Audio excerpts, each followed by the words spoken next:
We're trying to keep our companies afloat and viable. And that means we have to have liquidity for our members to weather the storm.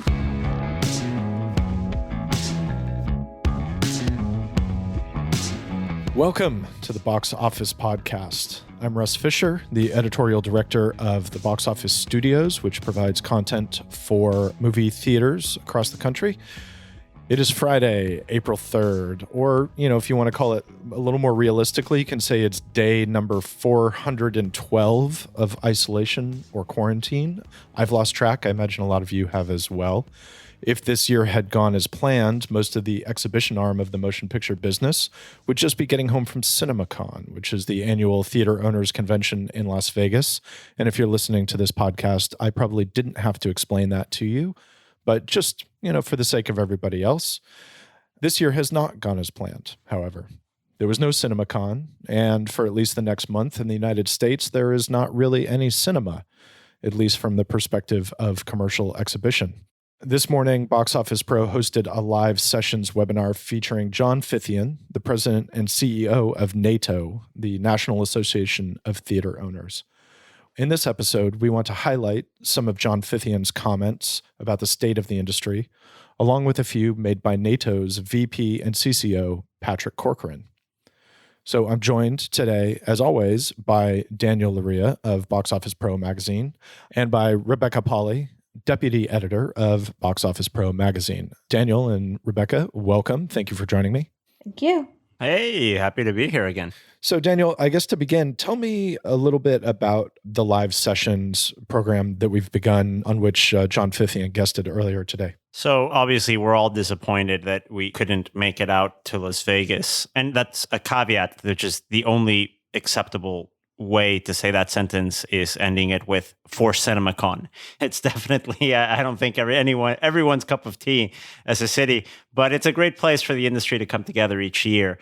We had the opportunity to catch up with the head of the National Association of Theater Owners, John Fithian, to get a sense of what's happening here in the cinema industry after all of this went down. John usually gives out a big address assessing the state of the theatrical industry each year at this event. We didn't get to have that, and we were able to get him on as our first guest in these live webinars.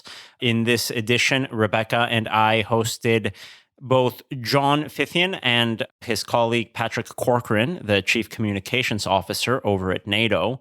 And we were able to ask them some questions about not only this crisis, but what they see coming in the next couple of months. What we're looking at is a situation where we have things that we know and things that we don't know. The biggest thing that we know is that we have an industry that's shut down for absolutely important reasons, which is public health.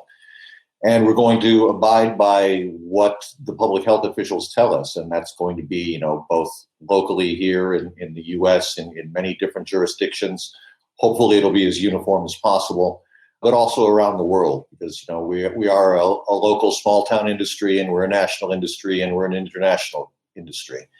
So what we think from what we know now is that we'll be shut down for 2 to 2.5 months overall. It looks, that depends on how the situation changes and if the curve bends downward on this pandemic. We're looking at possibly being open at the end of May, early June in a limited way, and then sort of ramping up to major releases, if that's possible, in July. So, Daniel, you and I actually discussed some of this in our last episode, in episode 3, where we talked about a little bit of the timeline. So, Rebecca, I'm curious to get your thoughts on how that timeline seems to you, the ramp up in June with a potential wide opening in July. I mean, it seems to make a lot of sense to me, especially we got the news today, actually, at the same time as the live session went on, that Disney shifted around their slate and put a lot of stuff in July. Clearly, at this point, they're planning on late summer to be a time when theaters will be open and people will want to see these films. I mean, I think it's definitely not going to be a situation, as Patrick noted, where bam, coronavirus is over, all the theaters open up. It's going to be gradual. within one country to another, one state to another, one city to another. So when we talk about theaters opening up, it's not going to be, one and done. It's going to be a gradual process. But I think that's definitely important, and it's good in terms of gaining public confidence. You definitely don't just want to open everything up before people feel comfortable sitting in a room filled with other people. It makes me think, or it makes me wonder if this might, for a time at least, shift the exhibition model back to something more like what it was in, the 50s or 60s, where the platform release was more common than a simultaneous wide release across every market. If we might see, simply because perhaps cities in Florida, which took longer to officially mandate social distancing policies, cities in Florida might take longer to recover than cities in another state, which went a little more aggressively towards social isolation. I don't say that targets Florida specifically. It's just the first thing that came to mind. And obviously, I don't have any data on whether this is just for the sake of conversation. But does that sort of eventuality seem likely to either of you? Yeah, I think what you suggest is that we might look at the return of the roadshow, which is a theatrical distribution model where a film plays a select number of houses and just basically goes on tour as if it was a band in concert, basically going through different sites and venues where it might be safer to open than in others. This sort of distribution strategy was often used for big budget films and for select Academy Award potential films. It's great for word of mouth. We're sort of trying to see how distribution strategy can come back, but I definitely see that as an interesting possibility. I think on the likelier side of things, I think we're going to start seeing some studios open up their vault, go into the archives, and make some older prints accessible, some older titles accessible to cinemas during this ramp-up stage, right? We won't be able to jump right back into a wide release, meaning that these big new movies, they're probably not going to be available 1 or 2 weeks out as the slow reopenings happen. You kind of want to work your way back up there. So when you have a wide release, it can open in as many screens as possible. And that whole opening the vault thing is something I think we talked about that in our first episode. And it's not like we've got any sort of exclusive lock on that. It seems like an obvious strategy. I think it's potentially a very good one.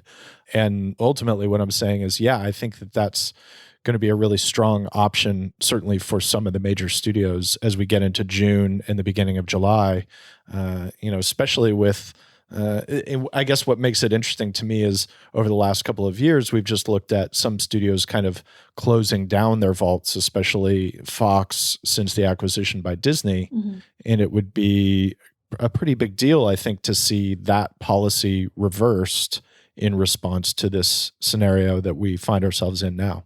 It's definitely something that, judging by the conversation that was happening in our live seminar, exhibitors want it, or at least very excited about the possibility of it. That, all of that being said, there's still a lot of work to be done beforehand. And I know that John Fithian, when he joined us, had a few things to say about what NATO's priorities are and the three major approaches that they're taking to the current crisis. So I would love to go to his quote right now so you can hear what John Fithian had to say. We are trying to do three things aggressively. One is we're trying to help our workers, and we are doing that through an unemployment fund coming from the federal government here. We're doing that from our own contributions in a fund for our employees. And then around the world, we are encouraging governments to help the workers to compensate for their lost wages. We live in a business that is mainly hourly employees. Unlike big business with salaried employees, we're a place where first-time workers come to get their first job. And so we, first and foremost, are trying to help cover our workers so that they can pay their rent and they can have groceries during the interim. Secondly, we're trying to keep our companies afloat and viable. And that means We have to have liquidity for our members to weather the storm. They have ongoing fixed costs and no income coming in. And so the various loan programs we're establishing in the United States, the various government subsidies and tax breaks that are happening around the world are intended to get our members to the other side of this storm. And third, and equally important, we're trying to do our part to keep everybody safe. And that means, we shut down all of our cinemas very, very quickly.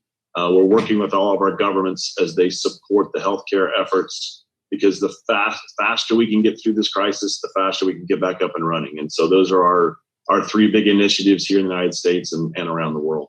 One of the interesting things that John brings up is that this really isn't just a domestic issue. It's not that one market is affected and others are thriving. This is a global situation. Movie theaters are closed worldwide practically. He took that opportunity to speak a little bit about how the global business is looking and how some markets are tackling this challenge. We had a call recently of the executive committee of the Global Cinema Federation, and that's CEOs from China, Japan, Australia, India, Europe, North America, South America. And the lessons are very similar. The timelines are very different, right? So China shut down, Western Europe and North America didn't shut down until mid-March. And so we're learning from each other. We're comparing notes on how long the virus takes. We're comparing notes on what you do to ramp back up once the virus is done, what kind of film programming we can have when we get back up and running. All of those issues, we're comparing notes all around the world. And we're beginning to make global statements through the Global Cinema Federation about some of these issues. I'm just curious, Russ, what do you think that sort of recovery could look like from your end? Well, I think that the big deal is it kind of connects back to something we were just talking about, which is that over the past 20 years, certainly, and even going back a little earlier than that, to the beginning of the blockbuster era, you've seen a real shift towards simultaneous wide openings across global markets. So, with the exception now of something like a James Bond movie, which is going to open in the UK a week earlier than it does in the United States, or with other minor shifts, by and large, you've got pretty simultaneous openings to a large degree for major titles across global markets. There's going to be shifts here and there, but you don't see things rolling out, for a Marvel movie in the way that you do for an indie.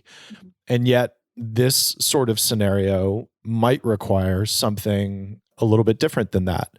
We're seeing some studios plan for that in the way that they're shifting their release schedules. So Marvel has pushed Black Widow to November into the date that was once set for the Eternals. Eternals has been pushed back, etc.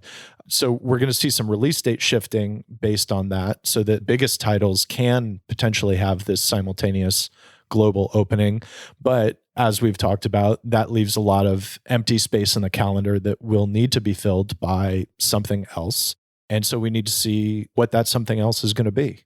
Now, what I wonder here is as we go towards a more staggered release schedule, both internationally and in the United States, which, given these particular circumstances, I think makes a lot of sense, what effect is that going to have on piracy? Obviously, that's something that NATO and the Global and the GCF are both heavily involved in working with various, governments to cut down on it. But it seems like that could potentially turn into an issue. Oh, of course. I think that's a great point to isolate as we sort of start seeing what new challenges are around the corner in our new reality when we get back into business.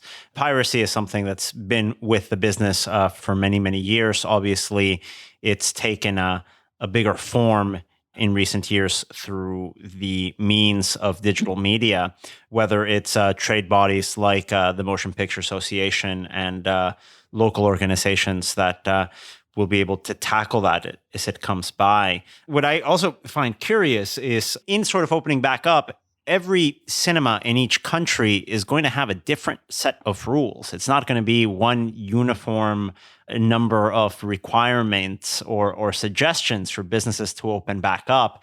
I think that's going to be a specific challenge to overcome, especially coordinating communications. I'm thinking about all of those multinational circuits that have businesses opening in many different countries that will have many different sets of rules to abide by. And that's something that John also addressed during our conversation. So first and foremost, exhibitors in every territory should work very closely with their health officials, right? So in the United States, we're consulting with the Centers for Disease Control, as well as our local health departments all across the country on issues like social distancing, on issues like cleanliness, on issues like, sick employees staying home. We were doing that before the shutdown, and we anticipate we'll take those steps again upon opening back up. Whether we open back up, location by location, region by region, nation by nation remains to be seen, just depending on what the health officials say is the cessation of the threat, right? So everyone should stay in touch with all their local health officials first and foremost about their recommendations, and then prepare to ramp back up in steps. So we anticipate that when we first open cinemas anywhere in the world, that we'll have social distancing elements involved. The 50% seating capacity issue is one way to address that, so that people have a chance to come to the cinema but have some space between themselves. Obviously, we'll return to the very intense cleaning procedures and anything else that the health officials recommend, so that when we're opening back up, people know that we are careful with their health as they come to our cinemas. We hope that those steps won't take very long. Right? We essentially need to just go through the period while the governments are confirming that the threat has abated. And once that assessment is made by local governments, we hope to be up running full blast within a number of weeks after we come up. And I think an additional element to bring up is that the capacity in many auditoriums here in the United States and in several other countries has actually gone down. Now, that's not exactly because of decreased demand. It's a reflection of a big trend in exhibition over the past couple of years with recliner seating. Those big, comfortable chairs that go all the way back, they take up a lot more room. So as a result, we're seeing auditoriums that used to seat 100 people now seating 40. Part of that has already been somewhat addressed. You're not really packing in as many people to each screening room as you used to 5-10 years ago. Some of that is already built in. Now, that means that there's going to be less tickets coming in. I think that that's a good sort of reflection that there will be a ramping up period where I don't expect too many new releases from studios to come right out of the gate while you're only selling half of an auditorium. But that also means that I don't have to have someone's big head blocking my view in front of me. The other big point that I think bears discussion is that we don't know precisely how things are going to work with respect to getting everyone back to work. It's very likely that we're not going to be in a situation where a company that's been dormant for a couple of months from a public perspective can simply switch back on, everyone goes back to work, all the employees put their hats back on and are right back where they were, on March 10th or whatever. There's going to be a process there, and we don't have a good sense of what that's going to look like. And that will also be a thing that depends upon regulations across cities, states, and even countries. So there are some big, interesting problems to solve on that front. That's something that I've been hearing from exhibitors that I've spoken to, is this issue of rehiring, retraining, which is something that's, it simultaneously takes thought and planning, but at the same time, there's not much you can do right now. And it takes liquidity, it takes capital, which is going to be a big part of that equation. Yeah, it speaks to what John was saying about, taking care of employees now so they're ready to come back. Now, of course, we've been addressing situations that these businesses can control indoors. A big question mark right now, and this is something that I know you've come across in your coverage, Rebecca, is will people be comfortable wanting to go to the movies? Of course, there's the element of, well, they might be used to watching things at home, or they might be uncomfortable going out to a public space right at the start. What have you been hearing from folks in the industry concerning these topics? I understand some polls and some statistics that I've been seeing that say maybe confidence is going to be low. But what I've been hearing is a prediction that people are desperately want to go back to the movies right away, and a lot. I know is definitely the case with me. I'm going to be going to the movies like every day once they open back up. I don't care what the movie is. It could be my least favorite movie. But yeah, I am hearing a lot of confidence that moviegoers are going to want to come back. At the same time, I'm hearing an appreciation and an acknowledgement for the fact that you cannot take that for granted, that you have to communicate with your customers to let them know everything is okay. Obviously, when government boards say it is. But, I'm hearing some stuff like sanitation procedures might change and might have to change. Like before, you go into a theater, you get a large popcorn, you get a refill, they use the same bag. Right before, things started shutting down, people started not doing that so much, and maybe will free refills be affected? Just little things like that. But in terms of just the general, are people going to come back? What I've been hearing is optimistic. Russ, what have you been hearing in terms of demand from audiences when cinemas ramp back up? I mean, everything I have at this point is anecdotal. I am not a research scientist, but certainly amongst those I've spoken to, the demand is high. People want to go back. People want to go back to the lives that they led before this. And going to the movies is a big part of that. And honestly, even if you weren't somebody who went to the movies a lot, I think the movies are representative of a lot of things. As John Fithian said, it's not just movies. This is restaurants, this is gyms, this is everything. People want to go back to doing things out in public amongst other people. We are social creatures. And so I think there's every reason to expect that there will be a high demand for movies, but there might be a process where, as Rebecca suggested, people do need to be made to believe that it's safe. If we look at examples of other individual markets that have been affected by cinema closures, mostly through other health crises or natural disasters, I'm thinking about the cinema closures in Mexico in 2009, where Mexico City had a H1N1 swine flu epidemic that closed cinemas, I believe, for 10 days. When they reopened, it took a little bit. But eventually it recovered once the new releases were put back up on the schedule, and it recovered to a fairly good point. If we look at 2011, what happened with the Japanese box office after the earthquake and the nuclear disaster that the country suffered, that was a very, very difficult period where many cinemas had to go dark. Box office went down. Box office was down that year. It took a little bit of time to have audiences ramp back up, get ready to come back out and spend the money. But eventually they did, and the Japanese box office recovered. I think an important thing to keep in mind is that just as the recovery in reopening cinemas is going to be a gradual one, so will the consumer demand. What are the other family entertainment options out there once this ends? Sports events, sports seasons are canceled. I mean, are people going to be going to the beach, flying on planes, going on trips? That to me seems, I'm not flying on a plane for a while.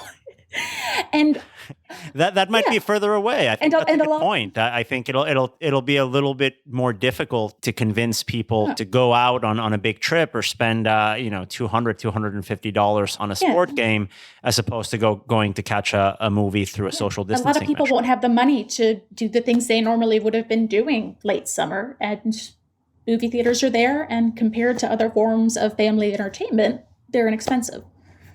Yeah, I think that's the most significant point. The economic impact of this is going to be staggering. For a lot of families, it might be completely overwhelming. The affordability of the movies, versus travel or any number of other things will likely be a significant factor in bringing people back to the theaters. And that's something that that John brought up, that in his conversations with some of the international exhibitors that have faced sort of similar closure periods, they've overcome them. They've been familiar to these challenges and they've been able to tackle them head on. I know my family's watching a lot of content at home right now, just like everybody else is, right? It's the only place where you can get entertainment because people are following the right steps to stay home and stay safe and to reduce the spread of the virus. But all that means is they still love movies and they still love content. And that's a good thing to keep people connected to content while they're stuck in their homes. Once they're out of their homes and once it's safe to come back, we strongly believe there will be a rush to cinemas to see all kinds of movies because people will just want to reconnect with their friends, their family, and have that social experience again once it's considered safe by the health departments. And I'll give you a couple other examples. In Israel, I talked to Mookie Greidinger, who is one of the biggest cinema owners in the world now, but started in Israel. After the Third Gulf War, during the Third Gulf War, cinemas were shut down in Israel for a substantial period of time. And Mookie told me that the best time they had in cinema admissions ever were the 6 months after they reopened because people were so desperate to get out of their homes and to have a social experience. That's what we're looking forward to later this year. And that's a great outlook. And I certainly believe in a version of that coming to pass. Whether we're going to see the greatest ever admissions later this year I don't know. But I think that we are going to see people going back to theaters, full stop. And of course, this is the sort of immediate future once the recovery happens, right? I think another big part of the conversation we had with John and NATO were the long-term impacts to the industry. And a big question that I think everyone has, both in distribution and exhibition, and frankly, it's coming from a lot of my friends that aren't in the industry as well, is what's going to happen with that theatrical exclusivity window? Now that it's been rolled back, can it go back to the way it used to be? The concept is that the model is not broken. The model is simply on hold. And let me explain what I mean by that. There were a lot of movies in theatrical release in various territories, including here in the United States, when we had to shut down. And we had to shut down very quickly because the onset of the virus came faster than most people thought. But obviously, it was in the interest of health to shut down quickly, which we did. So by that, let's take Europe and North America. I'm talking about movies on the schedule for release in April and May and perhaps in June. And for those movies, what we encouraged our distributor partners to do was to postpone them for a theatrical release later with a regular window after that theatrical release. And most of the distributors have done that on most of their titles. And one of two things have happened. The distributors have either postponed the movies for a later specified date. So Fast and Furious 9 went all the way to April 2021. Wonder Woman went to August. Top Gun just went to Christmas. You get the point, right? Movies that were scheduled for release in the time period where cinemas were not likely to be open were rescheduled for a later time. Or movies were postponed without picking a date yet. And we understand that because it's a massive jigsaw puzzle now on where all the movies are going to go. The movies that were scheduled for release in April, May, and June are going to be released either later in this year or early next year. I'm very confident that for almost all distributors, almost all movies, they're going to be postponed for a later theatrical release, and they'll have an adequate and robust theatrical window in that theatrical release. So with regard to the theatrical exclusivity window, as John Fithian explains, it's something that studios are really taking on a case-by-case basis. There's no indication that studios are like, let's just throw this thing away. So really now there's nothing that we can do about that. Any of us can do about that. However, there are things that we can and should be focusing on as an industry in the coming weeks. It's all about business survival and protecting our employees, as I alluded to earlier on this webcast, right? And that doesn't stop with the passage of one bill in Congress. It doesn't stop with one initiative in the European country. It's an ongoing process. And so We are all working with our governments. We continue to work with Congress. There will be additional relief packages coming up. We're continuing to work with our landlords. We're continuing to work with our vendors. We're continuing to work with anyone who's related to the fixed costs in our business so that we can literally keep the corporate structures together and ready to go when we come back up. But taking care of the employees is equally important and a key concern because we want them to stick with us. We want employees that are trained and believe in the cinema experience to be ready to go in a few months when we're coming back up. It's really important during the next couple of months to focus both on the viability of our businesses and the people that work for us, because we need their expertise and their spirit strong and coming back when we're up and running again. The parting message is, stay safe, take care of yourselves and your families, stay connected, talk to other people about the movies and this industry and how they're feeling, and be ready to come back up for the greatest resurgence and celebration ever in our business. I can tell you that CinemaCon 2021 will be the biggest celebration and the biggest party of a strong and resurgent business that we've ever experienced. And we are tremendously looking forward to it. And those are the parting words from John Fithian, the president and CEO of the National Association of Theater Owners, at our Box Office Live Sessions webinar that we held on Friday, April the 3rd. I will tell you guys, I know the three of us were slated to be at CinemaCon once again this year. I miss a lot of things about going to the event. One of the things I don't miss, which I don't choose to do this, I end up having to do this, is manically writing articles at like 5:45 a.m., eating movie theater nachos from the goodie bag as I'm desperately trying to hit a deadline on time. Without fail, that happens every single CinemaCon. It's one of those things you just have to, it's not a CinemaCon unless you're in that situation. I got to say, at the beginning of CinemaCon every year, I get that goodie bag and I have a sweet tooth. It's a problem. It's just a problem because it's like, eating sugar for me begets eating more sugar. And the only way to stop is to just wall it off. So I've actually left that bag in Las Vegas multiple times because I just think Russ, I don't need you're doing it all wrong. to bring 7 pounds of candy back to my house. See, I ultimately, when it comes to theaters, I'm a popcorn person. I don't want a crinkly wrapper. I don't want anything that's too obtrusive from a sound perspective. And also, I just like butter and salt in addition to liking sugar. I like butter and salt, so popcorn is really that's all I need in the end. Oh, in Mexico, we have hot sauce next to the butter and sugar. It's a big part of popcorn. I recommend it. It's a friendly suggestion to our good friends in Exhibition. If you put on hot sauce, your Mexican clients will definitely take you up on it. See, I can't do anything that makes a popcorn soggy. Any kind of liquid, I need that crunch, the crispness. I'm going to do the hot sauce edition at home, and I will report back. Our next episode is going to be entirely about hot sauce varieties and their application to popcorn.